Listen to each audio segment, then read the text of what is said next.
Orient bell tiles studio से आप देख रहे हैं एबीपी न्यूज।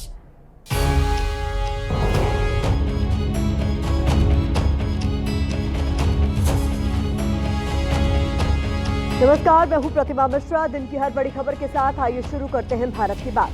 शुरुआत उन खबरों से जिन पर विस्तार से करेंगे चर्चा। वोटर वेरिफिकेशन और वोट चोरी के आरोपों पर आज विपक्ष ने मेगा मार्च निकाला। इस विशाल मार्च के जरिए विपक्ष ने क्या संदेश देने की कोशिश की है, आज इसका विश्लेषण हम आपके लिए करेंगे। बिहार में एक युवक को इसलिए जान से मार दिया गया क्योंकि उसने अपनी से ऊंची जाति की लड़की से लव मैरिज की थी। कैसे आज भी देश में जाति जान लेती है, ये खबर भी आपके लिए होगी। क्या आप अपने बच्चों को डे केयर के हवाले छोड़कर ऑफिस जाते हैं? तो आज हमारी तीसरी खबर आपके लिए है। डे केयर से देश को डराने वाली पिक्चर सामने आई है और हर दिन की तरह रात 8:30 बजे आप मेरे साथ देखेंगे स्पेशल रिपोर्ट ट्रंप का तोता। लेकिन शुरुआत विपक्ष के मार्च के साथ करते हैं। मोदी शाह कायर है, मोदी शाह कायर है, वोट चोरी नहीं चलेगी, वोट चोरी बंद कराओ।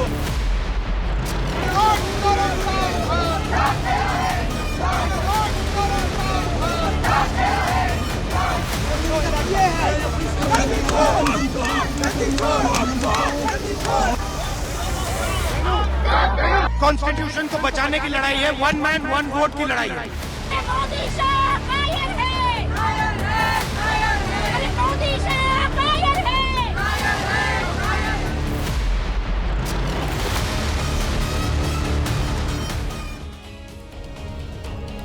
तो सबसे पहले बात विपक्ष वाली अगस्त क्रांति की करेंगे। इस अगस्त क्रांति में कैमरा है, एक्शन है, इमोशन है, आरोप है, हंगामा है, प्रदर्शन है और राजनीतिक वार पलटवार है। आज विपक्ष वोट चोरी की लड़ाई को संसद के साथ सड़क पर ले आया। वोटर वेरिफिकेशन और चुनाव में वोट चोरी के आरोप पर विपक्षी सांसदों ने विशाल मार्च निकाला। राहुल गांधी, प्रियंका गांधी और अखिलेश यादव समेत करीब 300 विपक्षी सांसद इस मार्च में शामिल हुए। मार्च की शुरुआत संसद के मकर द्वार से हुई। ये मार्च चुनाव आयोग के दफ्तर तक निकाला जाना था। हालांकि मार्च को पुलिस ने बीच में ही रोक लिया क्योंकि विपक्ष के मार्च को परमिशन नहीं दी गई थी। इसके अलावा वोट चोरी के आरोपों पर बातचीत के लिए ईसी ने 30 सांसदों को बुलाया था, लेकिन 30 की जगह लगभग 300 विपक्षी सांसद चुनाव आयोग के दफ्तर की तरफ निकल पड़े। इस दौरान विपक्षी नेताओं के ऐसे दृश्य सामने आए जो अक्सर कम ही नजर आते हैं। समाजवादी पार्टी के सांसद और अध्यक्ष अखिलेश यादव पुलिस बैरिकेडिंग के ऊपर से कूदते नजर आए। विपक्षी सांसदों के बीच से अखिलेश यादव बैरिकेड पर चढ़े और छलांग लगा दी। अखिलेश यादव ने कूदकर बैरिकेड की जो बाधा है उसे पार किया। इसके साथ ही राहुल गांधी और प्रियंका गांधी को पुलिस ने हिरासत में लिया। प्रियंका गांधी सड़क से लेकर पुलिस की बस तक नारेबाजी करती नजर आई। शायद ही आपने इससे पहले विपक्ष के बड़े नेताओं को इस तरह पुलिस हिरासत में जाते देखा होगा। वैसे तो आज पूरा विपक्ष जोश में था, लेकिन अखिलेश यादव और प्रियंका गांधी के तेवर कुछ अलग ही नजर आए। यही नहीं, समाजवादी पार्टी की सांसद डिंपल यादव भी आज अलग ही अंदाज में दिखी। पुलिस की तरफ से रोके जाने के बाद जब सांसद सड़क पर ही धरने पर बैठे थे तो डिंपल यादव और प्रियंका गांधी समेत कई महिला सांसद भी वहीं धरने पर बैठ गई और नारेबाजी करने लगी। यानी एसआईआर और वोट चोरी के आरोपों पर विपक्ष काफी आक्रामक है और सरकार से हर तरह की सियासी लड़ाई लड़ने के लिए तैयार। पहले हम आपको विपक्ष के मार्च की वीडियो रिपोर्ट दिखाते हैं, इसके बाद इस मार्च के पीछे की सियासत को आपके लिए डिकोड करेंगे।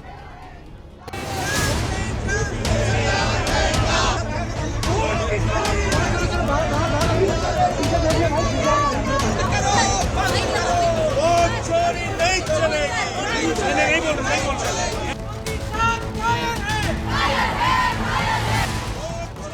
तो ऐसा कम ही देखने को मिलता है कि किसी एक मुद्दे पर विपक्ष के ज्यादातर सांसद एक साथ एक दिशा में चले। वोटर वेरिफिकेशन और वोट चोरी के खिलाफ सियासी लड़ाई ने विपक्षी दलों को सरकार के खिलाफ एक साथ एक पाले में आने का मौका दिया है। जो टीएमसी विपक्ष की बैठक से अक्सर दूरी बनाती है, वो भी इस सियासी लड़ाई में विपक्ष के कंधे से कंधा मिलाकर चल रही है।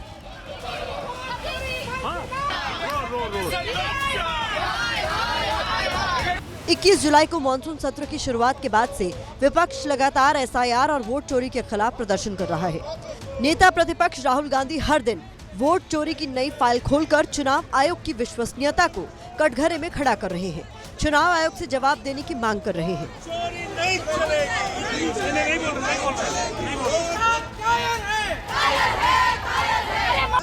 इसी सिलसिले में चुनाव आयोग ने 30 विपक्षी सांसदों को मिलने के लिए बुलाया।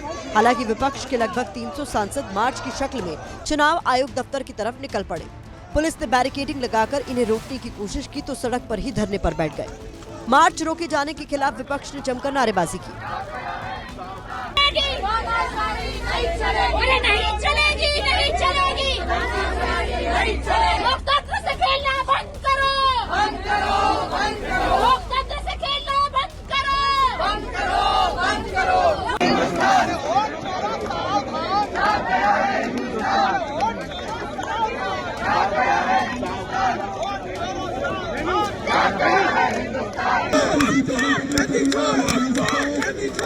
भैया जी पहले ही बैरिकेड लगा दिया गया।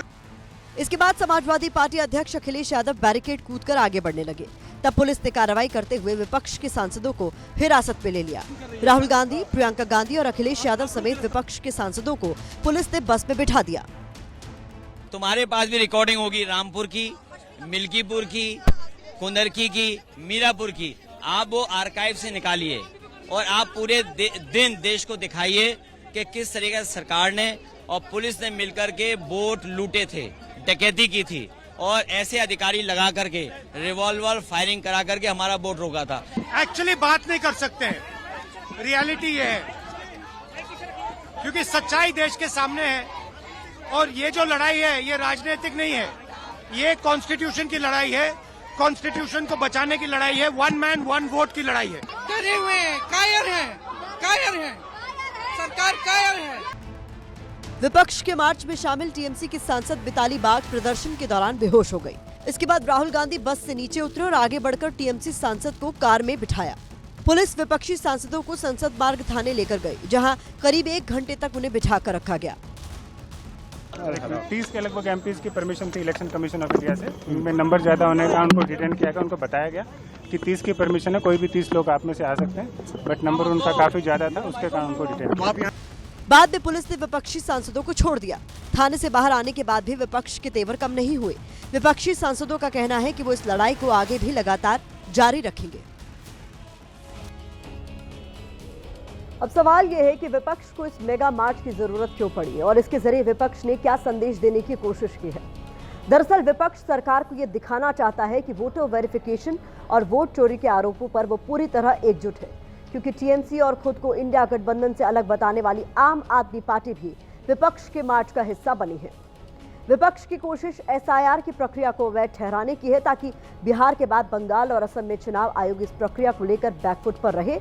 बंगाल और असम में अगले साल 2026 में विधानसभा के चुनाव होने हैं। विपक्ष इस शक्ति प्रदर्शन के जरिए जनता के बीच ये नैरेटिव भी सेट करना चाहता है कि चुनाव प्रक्रिया में पारदर्शिता की कमी है, इलेक्शन कमीशन निष्पक्ष ढंग से काम नहीं कर रहा है। इसके अलावा विपक्ष की मंशा है कि सरकार एसआईआर पर संसद में बहस कराए। अगर ऐसा होता है तो विपक्ष इसे अपनी राजनीतिक जीत बताएगा और सरकार पर दबाव बनाने की कोशिश करेगा। दूसरी तरफ सरकार विपक्ष के प्रदर्शन को नौटंकी बता रही है और कांग्रेस समेत तमाम विपक्षी पार्टियों पर संसद का समय बर्बाद करने के आरोप लगा रही है। अब ये राजनीतिक लड़ाई से आगे निकल गई है, ठीक है। अब ये देश की जो आत्मा है, स्पिरिचुअल देश का जो आत्मा है, उसके लिए लड़ाई हो रही है। कॉन्स्टिट्यूशन की लड़ाई है। One man one vote constitution का फाउंडेशन है। तो हम चाहते थे कि एक हॉल में बिठाकर वो खुद आकर एक्सप्लेन कर सकते थे, हम भी कुछ बोलना है वो बोल देते थे। कि election commission of India entirely compromised institution of India बन चुका है, जो भारतीय जनता पार्टी के मुख्यालय से काम कर रहा है, भारतीय जनता पार्टी के निर्देश अनुसार काम कर रहा है। जिस तरह वोटों की डकैती लगातार हो रही है और जिस तरह सभी उपचुनावों में और चुनावों में भी देखने को मिला है, अंदर की विधानसभा का हम अभी ले रहे हैं कि जहाँ 77% बीजेपी वोट मिल रहा है, तो ये आखिरकार 77% बीजेपी वोट पहुंचा कैसे? संविधान विरोधी काम कोई कर रहा है तो उसकी सरगना श्री राहुल गांधी जी हैं। कहते हैं हम आटम बम गिराएंगे, चुनाव आयोग बिखर जाएगा। ये भाषा हमारी प्रतिद्वंदी देश कहते हैं। 30 सदस्य को बुलाया, फिर जाता नहीं है बार बार हर दिन ये नाटक क्यों करते हैं? एक परिवार का वजह से देश इतना नुकसान नहीं झेल सकता। पार्लियामेंट को रैंसम में नहीं रख सकता है। आइए अब दूसरी खबर का रुख करते हैं। आपने अक्सर सुना होगा जाति है कि जाति नहीं। जाति की जड़ें हमारे समाज में इस कदर फैली हैं कि आज़ादी के 78 साल बाद भी जमी हुई हैं। बिहार के दरभंगा में ऐसा ही हुआ है, जहां दरभंगा मेडिकल कॉलेज में पढ़ने वाले 25 साल के बीएससी नर्सिंग के छात्र राहुल कुमार की उसके ससुर प्रेम शंकर झा ने गोली मारकर हत्या कर दी। पिता ने अपनी ही बेटी का सुहाग सिर्फ इसलिए उजाड़ दिया क्योंकि उनकी बेटी तनुप्रिया ने इंटरकास्ट मैरिज यानी अंतरजातीय शादी की थी। राहुल की हत्या करने में तनुप्रिया का पूरा परिवार शामिल था। तनुप्रिया की आप बीती आप सुनेंगे तो कांप उठेंगे, आपकी आंखें नम हो जाएंगी। आप सोचेंगे कि हम कैसे समाज में जी रहे हैं जहां आज भी परिवारों को बेटी का नीची जाति के युवक से शादी करना मंजूर नहीं है। अपने पति के कातिल पिता और भाई के लिए तनुप्रिया फांसी की मांग कर रही है।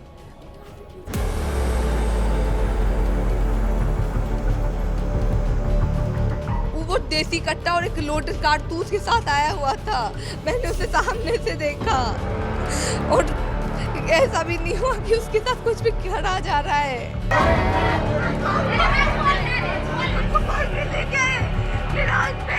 यही तो बस काउज है मेरे हस्बैंड का के मर्डर का कि वो सो कॉल्ड फॉरवर्ड कास्ट से नहीं आते थे। ओबीसी होने का उनको सजा मिल गया। मैंने सुपौल कोर्ट में सनहा भी दिया था कि प्रेम शंकर झा अश्विनी वत्स अविनीश वत्स कभी भी कुछ भी कर सकता है। 5 मई को मेरी शादी हुई। 5 अगस्त को अचानक से वो प्रेम शंकर झा आता है, मेरे आंखों के सामने शूट करते हैं। बहुत सारे लोग आए थे और सारे स्किप कर गए, बस एक पकड़ा गया। उसे भी तो मैंने ही पहचाना कि ये तो मेरा बाप है। He Prem Shankar Jha he shooted my husband just in front of मी।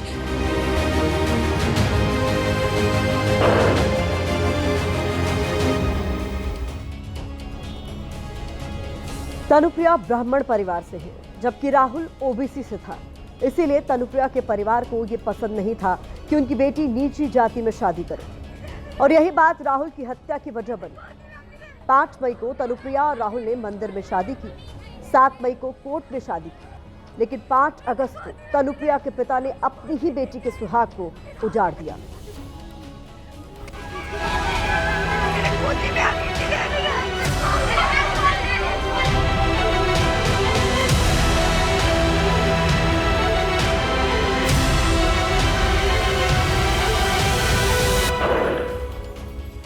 मुझे से तड़पता हुआ देखना चाहता था। क्या था वो ब्राह्मण है इसलिए उसको ओबीसी का प्रॉब्लम था। इतना सारा स्कीम चलाया जाता है कि इंटरकास्ट मैरिज को बढ़ावा देने के लिए। मेरा लव मैरिज था। तनुप्रिया अपने आंसुओं का हिसाब मांग रही है। वो कह रही है पति ओबीसी था, सिर्फ इसीलिए उसे मार डाला गया। 5 तारीख की रात में भी अपना स्टेटमेंट देना चाह रही थी। मेरा स्टेटमेंट रिटर्न में भी मैं देने के लिए तैयार थी, किसी ने मेरा स्टेटमेंट रिकॉर्ड नहीं किया। सुपौल की रहने वाली तनुप्रिया के पति राहुल कुमार की दरभंगा में गोली मारकर हत्या कर दी गई, और हत्या भी किसी और ने नहीं बल्कि तनुप्रिया के पिता ने की है, जिसपे भाई, माँ, दादी सबने मिलकर साथ दिया। इस हत्याकांड को सिर्फ इसलिए अंजाम दिया गया क्योंकि तनुप्रिया ने राहुल से इंटरकास्ट मैरिज की थी। ये उसी वक्त की तस्वीरें हैं जब तनुप्रिया की मांग में राहुल ने सिंदूर भरा था। दोनों 7 जन्मों के बंधन में बंधे थे। दोनों के चेहरे पर मुस्कान थी, उम्मीदें थी, सपने थे, लेकिन तनु और राहुल की इस मुस्कान को उसके ही परिवार की नजर लग गई। अब तनुप्रिया अपने परिवार के लिए फांसी मांग रही है। अब मुझे बस जस्टिस चाहिए। प्रेम शंकर झा, अश्विनी वत्स, अविनीश वत्स को कैपिटल पनिशमेंट फांसी, और भी जो कंस्पिरेटर है गुंजन कुमारी, प्रीति कुमारी, उसके हस्बैंड सन्नी आनंद, अरुण देवी, ये सारे लोगों को life imprisonment. Rahul Darbhanga medical college और अस्पताल में बीएससी नर्सिंग के 2य वर्ष का छात्र था, जबकि तनुप्रिया बीएससी नर्सिंग में प्रथम वर्ष की छात्रा है।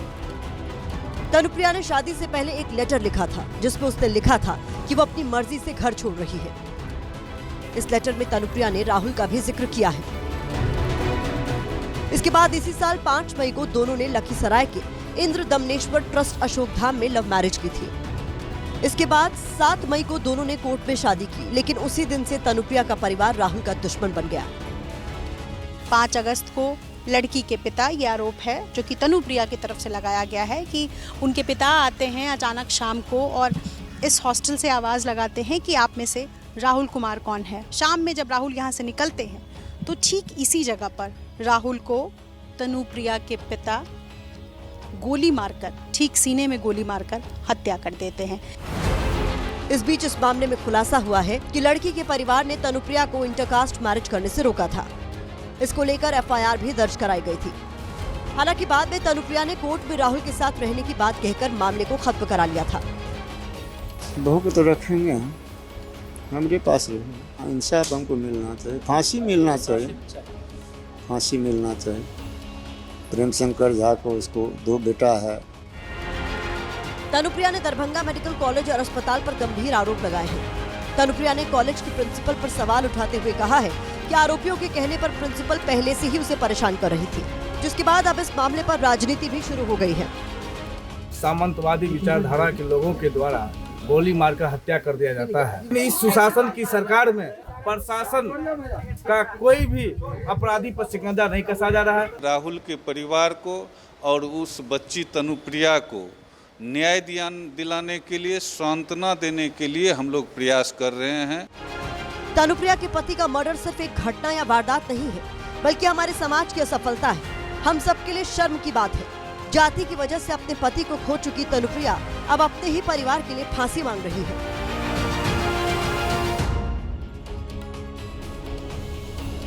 जाति को लेकर आज भी कुछ लोगों की मानसिकता ऐसी है कि अगर लड़का या लड़की ऊंची जाति में शादी कर ले तब एक बार को स्वीकार किया जा सकता है, लेकिन अगर किसी नीची जाति के लड़के या लड़की से शादी की तो ये परिवारों को बिल्कुल पसंद नहीं आता। कुछ ऐसा ही तनुप्रिया और राहुल के साथ भी तो हुआ। जाति आज भी हमारे समाज की कड़वी हकीकत है।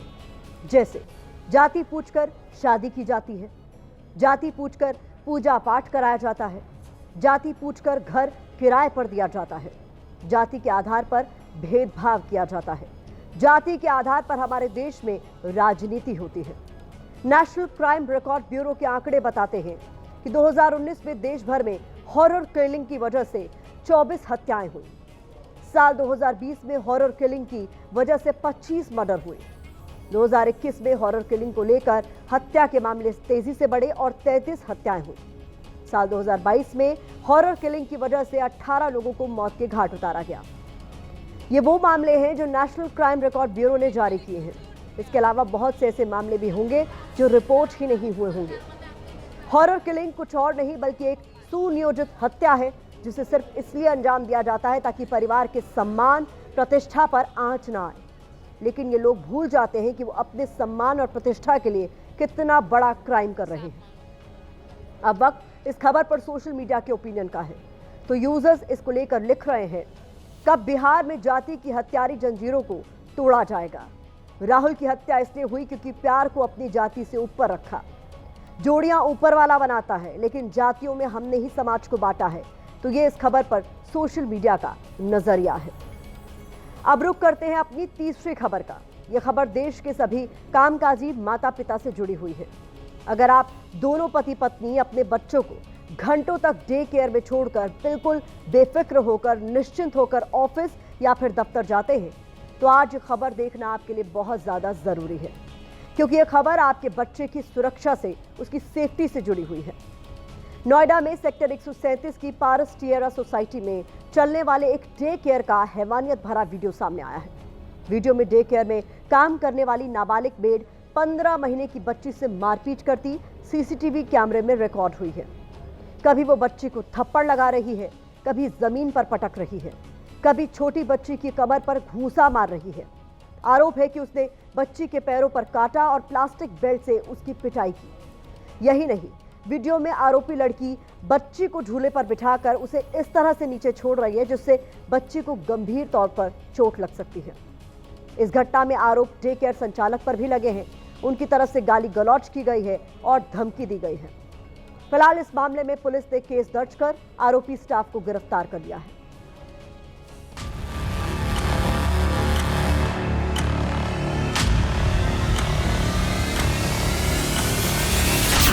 आप देखिए कि यही पारस टियरा सोसाइटी है जहां पर एक डे केयर बनाया गया था और वहां पर जो कपल्स होते हैं वो अपने बच्चों को छोड़ते हैं, लेकिन एक सनसनीखेज वारदात सामने निकल कर आई जिसके सीसीटीवी में साफ तौर से ये देखा जा रहा है कि किस तरह से मेड एक 15 महीने की बच्ची के साथ मारपीट करती है।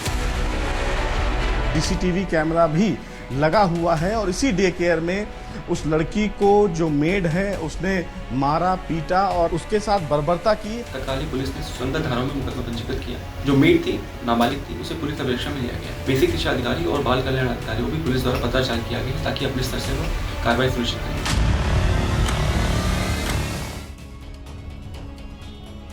वाकई जो पेरेंट्स अपने बच्चों को डे केयर के हवाले छोड़ते हैं, इस वीडियो को देखने के बाद उनके अंदर डर जरूर आया होगा, क्योंकि आजकल बड़े शहरों में ज्यादातर पति पत्नी जॉब करते हैं और बच्चों को डे केयर में रखना उनकी मजबूरी होता है। लेकिन लगता है कि कुछ डे केयर बच्चों को जिम्मेदारी से ज्यादा प्रोडक्ट की तरह लेते हैं। वो ऐसे स्टाफ को रखते हैं जिन्हें बच्चों को संभालने की बेसिक ट्रेनिंग भी नहीं होती, जबकि डे केयर में बच्चों को संभालने के लिए 6 महीने सर्टिफिकेशन और 2 महीने के डिप्लोमा कोर्स की जरूरत है, उसका प्रावधान है। लेकिन बात वही है, नियम कायदे फॉलो कौन करता है? कम पैसों में ऐसा स्टाफ नौकरी पर रख लिया जाता है जिसमें बच्चों को संभालने की जरा सी भी समझदारी नहीं होती।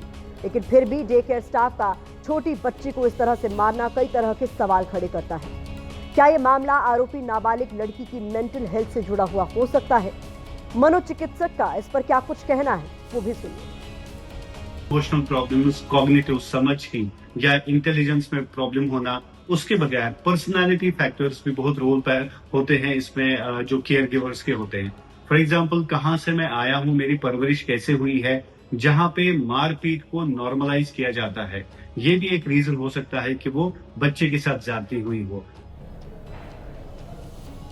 अब इस घटना के बाद डे केयर में बच्चों की सुरक्षा पर बड़ा सवाल खड़ा हो गया है, क्योंकि पेरेंट्स डे केयर में बच्चों को इसलिए छोड़कर जाते हैं ताकि उनके दफ्तर या काम पर जाने के बाद उनके पीछे बच्चों को सही देखभाल और सुरक्षा मिल सके। अब डे केयर में बच्चों की सुरक्षा पर ही खतरा नजर आ रहा है। डे केयर के स्टाफ पर पेरेंट्स को भरोसा होता है कि वो अच्छे से उनके बच्चों का ध्यान रखेगा। इस वीडियो को देखने के बाद वो भरोसा कहीं ना कहीं टूटा है। डे केयर में बच्चों को ऐसी कई एक्टिविटीज कराई जाती हैं जो उनके सीखने, आगे बढ़ने में उनकी मदद करती है। लेकिन इस वीडियो को देखने के बाद माता पिता को डे केयर के नाम से ही डर लगने लगेगा। डरावना तो है, सुन के तो मतलब मेरे तो एकदम रोंगटे खड़े हो गए कि कैसे कोई किसी को मार सकता है, वो भी इतने छोटे बच्चे को। लाइक फ्रस्ट्रेशन बोलो या जो भी बोलो। और अपने बच्चे को लेके मुझे तो बहुत ये, क्योंकि गर्ल्स, स्पेशली गर्ल्स के लिए ये होता है ना कि सेफ्टी होनी चाहिए प्रॉपर हर चीज़ में, और लाइक ऐसा स्कूल हो जहाँ पे हमें मतलब लाइव एक्सेस होना चाहिए। मेन अपने बच्चे को जैसे हम घर से हम उनको ड्रॉप कर रहे हैं, तो आई वांट कि डे केयर से भी वो उसी तरह सेफली वो वापस आए, because safety is very important these days.